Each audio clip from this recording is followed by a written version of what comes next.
पियावे तोरा दामाद माई मन के ना भावे रे माई पियला अपने सब के पियावे तोरा दामाद माई मन के ना भावे जाला निकल देवा घर लेके ठेला अरे माई रे जमाई तोरा भांग बेचेला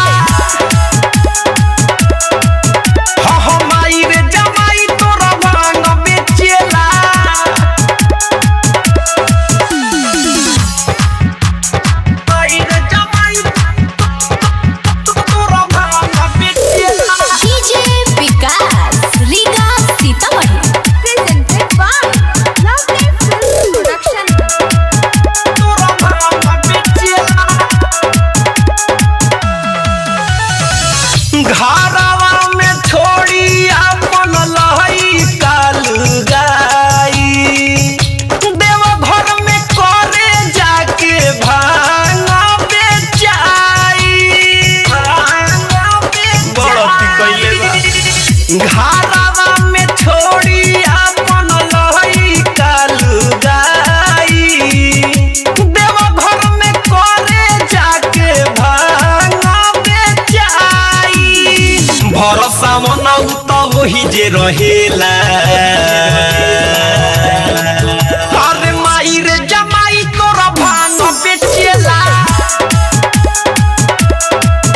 हो माई रे जमाई तोरा भांग बेचेला डीजे विकास रीगा सीतामढ़ी तोरा भांग बेचेला आप सुन रहे हैं अमित पटेल की आवाज में